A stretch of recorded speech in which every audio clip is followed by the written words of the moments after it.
Mallu WhatsApp group വിവാദത്തിൽ സസ്പെൻഷനിലുള്ള IAS officer K ഗോപാലകൃഷ്ണനെ പ്രതിക്കൂട്ടിലാക്കി പോലീസ് റിപ്പോർട്ട്. കെ ഗോപാലകൃഷ്ണന്റെ പ്രവൃത്തികളിൽ ദുരൂഹതയുണ്ടെന്നാണ് പോലീസിന്റെ നിഗമനം.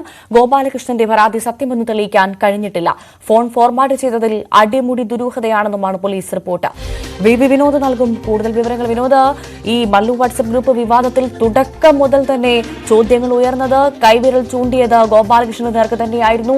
കാരണം അദ്ദേഹത്തിന്റെ പ്രവൃത്തികൾ തുടക്കം മുതൽ ദുരൂഹതയുണ്ട്. പോലീസ് റിപ്പോർട്ടും പറയുന്നത് അതുതന്നെയാണ്, അല്ലേ? ഭവ്യ, ഗോപാലകൃഷ്ണന്റെ ഭാഗത്ത് വീഴ്ച ഉണ്ടായി. ആ ഒരു ഗുരുതര വീഴ്ചയുടെ അടിസ്ഥാനത്തിൽ തന്നെയാണ് പിന്നീട് സർക്കാർ ഗോപാലകൃഷ്ണനെ സസ്പെൻഡ് ചെയ്തതും ഇപ്പോഴും സസ്പെൻഷനിൽ തുടരുന്നതും. പക്ഷെ കഴിഞ്ഞ ദിവസം പുറത്തു വന്ന ചാർജ് മെമ്മോ, അതിൽ ഗോപാലകൃഷ്ണനെ സംരക്ഷിക്കുന്ന തരത്തിലുള്ള പരാമർശങ്ങൾ അല്ലെങ്കിൽ പല ഗുരുതര തെറ്റുകളും ഒഴിവാക്കിക്കൊണ്ടുള്ള ഒരു ചാർജ് മെമ്മോ, അത് ചീഫ് സെക്രട്ടറിയുടെ ഭാഗത്തു നിന്നുള്ള നടപടിയാണ്. അതിൽ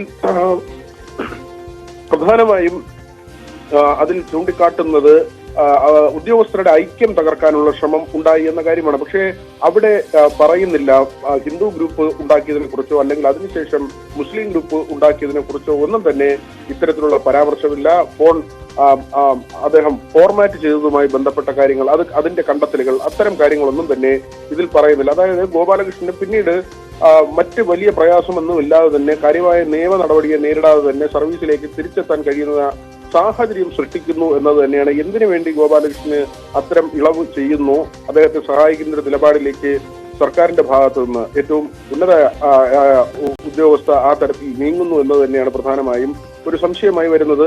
അപ്പോഴാണ് ഈ റിപ്പോർട്ട് കൂടി പുറത്തു വരുന്നത്. നേരത്തെ തന്നെ പോലീസ് റിപ്പോർട്ട് സമർപ്പിച്ചിരുന്നു. ആ റിപ്പോർട്ടിന്റെ പകർപ്പാണ് ഇതിൽ വരുന്നത്.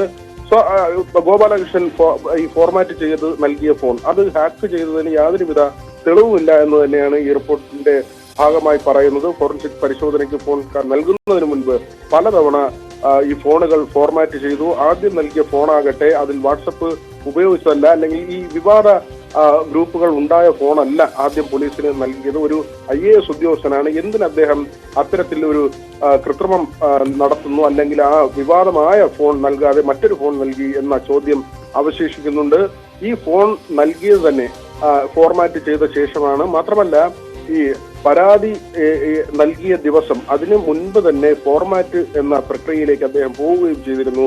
അതായത് നിരപരാധിയെങ്കിൽ അദ്ദേഹത്തിന് സ്വാഭാവികമായും അദ്ദേഹത്തിന്റെ ഫോൺ നൽകാമായിരുന്നു. പക്ഷേ അതിനൊന്നും തുനിയാതെ അദ്ദേഹം മുഴുവൻ രേഖകളും മായ്ച്ചു കളഞ്ഞ ശേഷം അദ്ദേഹത്തിന്റെ സ്വകാര്യമായുള്ള സംഗതികൾ ഉണ്ടെങ്കിൽ അത് മാറ്റിയ ശേഷം ഈ ഫോൺ നൽകാമായിരുന്നു. പക്ഷെ പൂർണ്ണമായും ഫോർമാറ്റ് ചെയ്യുന്ന നിലയിലേക്ക് പോയി.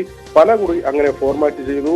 അതൊക്കെ തന്നെയാണ് ഈ സംശയം വർദ്ധിപ്പിച്ചത്. ആ കാര്യങ്ങൾ ഇതിൽ കൃത്യമായി പറയുകയും ചെയ്യുന്നു. നവംബർ 5-നാണ് ഗോപാലകൃഷ്ണൻ ആദ്യത്തെ ഫോൺ നൽകുന്നത്. അത് വാട്സപ്പ് ഉപയോഗിക്കാത്ത ഫോണാണ്. പിന്നീട് നവംബർ 6-ന് യഥാർത്ഥ ഫോൺ കൈമാറിയിരുന്നു. 31-ന് തന്റെ ഫോൺ ഹാക്ക് ചെയ്തു എന്നായിരുന്നു ഗോപാലകൃഷ്ണൻ പറഞ്ഞത്. പക്ഷേ അങ്ങനെ ഒരു കാര്യം ആ ഫോണിൽ 31-ന് ഉണ്ടായിട്ടില്ല. മാത്രമല്ല, ഹാക്കിങ്ങിന്റെ യാതൊരുവിധ തെളിവുകളും കണ്ടെത്താനായിട്ടില്ലെന്നും പോലീസ് റിപ്പോർട്ടിന്റെ ഭാഗമായി പറയുന്നുണ്ട്. ഭവ്യ, ശരി. VV വിനോദാണ് വിശദവിവരങ്ങൾ പങ്കുവച്ചത്.